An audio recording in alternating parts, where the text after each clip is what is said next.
selamat datang di kelas historis.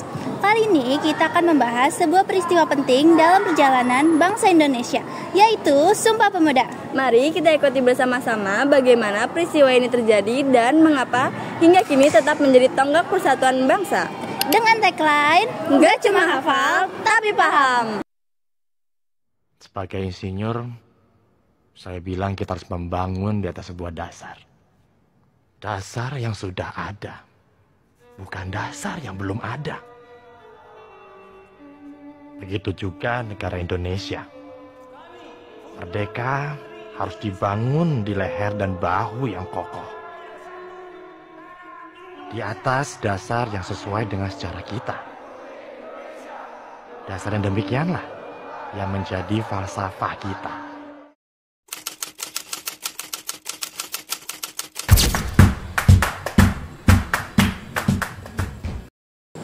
Awal abad ke-20 ditandai dengan banyaknya organisasi pemuda di Indonesia. Misalnya Jong Java, Jong Sultanenbon, Jong Ambon, Jong Batak, dan masih banyak lagi. Meskipun memiliki tujuan yang sama, yaitu memajukan bangsa, organisasi ini masih bersifat kedaerahan. Perbedaan latar belakang sering menimbulkan perselisihan. Namun, kaum terpelajar mulai menyadari bahwa persatuan adalah kunci untuk mencapai kemerdekaan.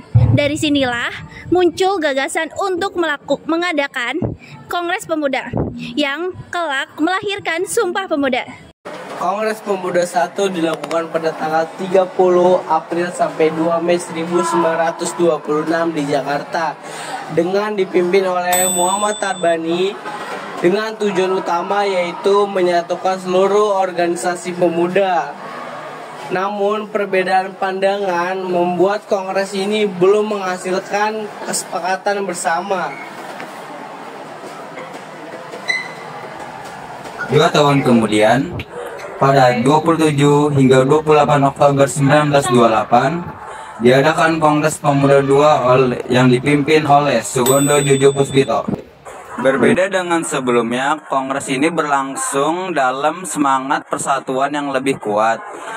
Pada penutupan kongres, lahirlah ikrar Sumpah Pemuda dan pertama kalinya lagu Indonesia Raya ciptaan W.R. Supratman diperdengarkan. Kongres Pemuda kedua melibatkan banyak tokoh penting, antara lain yang pertama, Sugondo Jojo Puspito sebagai ketua,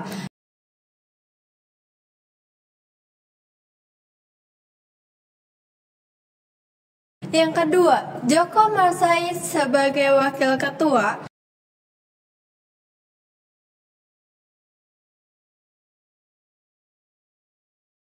yang ketiga, Muhammad Yamin sebagai sekretaris,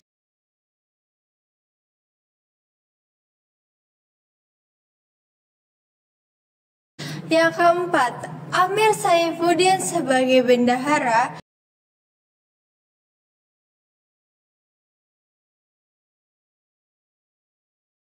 yang kelima, Johannes Laimena dari Jong Ambon,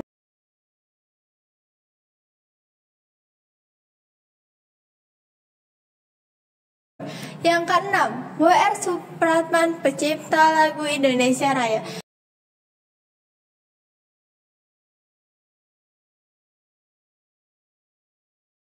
Dan adapun Doni Salim, orang pertama yang menyanyikan lagu Indonesia Raya.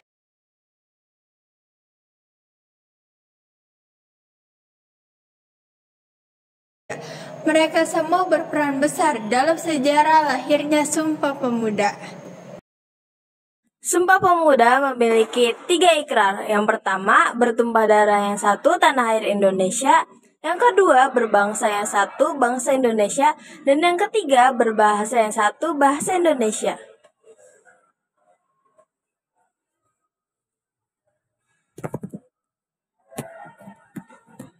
Makna ikrar ini sangatlah penting. Ia menjadikan simbol persatuan kebangsaan, mengubah semangat kedaerahan menjadi semangat kebangsaan, dan jadikan landasan kuat untuk perjuangan kemerdekaan Indonesia. Lalu ada nilai-nilai yang terkandung dalam Sumpah Pemuda. Yang pertama ada nasionalisme, menyintai tanah air dan bangsa. Yang kedua ada persatuan, menyingkirkan perbedaan suku, agama, dan budaya. Yang ketiga ada gotong royong, bekerja sama untuk mencapai tujuan yang sama. Yang keempat ada toleransi, menghargai pendapat untuk menjaga keharmonisan bangsa. Yang kelima ada cinta bahasa Indonesia, menggunakan bahasa nasional sebagai alat pemersatu bangsa. Konteks sosial dan politik sebelum Sumpah Pemuda. Sebelum Sumpah Pemuda, Indonesia masih terpecah oleh politik etnis Belanda yang membagi masyarakat berdasarkan ras dan status sosial. Kaum pribumi sering dibedakan dengan kaum Tionghoa dan kaum Eropa. Kondisi ini menumbuhkan kesadaran di kalangan pemuda terpelajar untuk melawan penjajahan melalui pergerakan nasional. Dampak dan relevansi Sumpah Pemuda di masa kini. Sumpah Pemuda membawa perubahan yang besar. Semangat kedaerahan menjadi semangat kesatuan. Peristiwa ini menjadi tonggak sejarah untuk mempercepat perjuangan menuju kemerdekaan. Hingga kini, nilai peristiwa Sumpah Pemuda tetap relevan, terutama di era globalisasi, ketika identitas nasional menghadapi banyak tantangan. Oke, selanjutnya peran media dan pendidikan. Pada masa itu, media seperti majalah Indonesia Muda dan surat kabar Hindia Baru berperan penting dalam menyebarkan ide persatuan. Lembaga pendidikan modern seperti Stovia, Sekolah Dokter Jawa, dan Rek School, sekolah hukum, menjadi tempat bertemunya para pelajar dari berbagai daerah, yang kemudian melahirkan gagasan kebangsaan dan organisasi pemuda. Dari uraian di atas, kita simpulkan bahwa simbol Sumpah Pemuda adalah pemersatu bangsa. Melalui ikrar sederhana namun bermakna, para pemuda berhasil menanamkan semangat kebangsaan dan memberi landasan kokoh bagi perjuangan kemerdekaan. Semoga kita sebagai generasi penerus mampu meneladani semangat para pemuda tahun 1928. Mari kita jaga persatuan bangsa Indonesia di tengah perbedaan. Salam Pemuda Indonesia. Sumpah Pemuda. Satu. Kami putra dan putri Indonesia.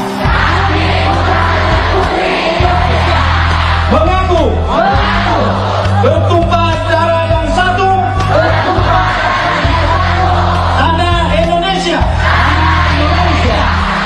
Dua, kami putra dan putri Indonesia. Mengaku berbangsa yang satu, bangsa Indonesia. Tiga, kami putra dan putri Indonesia menjunjung bahasa persatuan, bahasa Indonesia.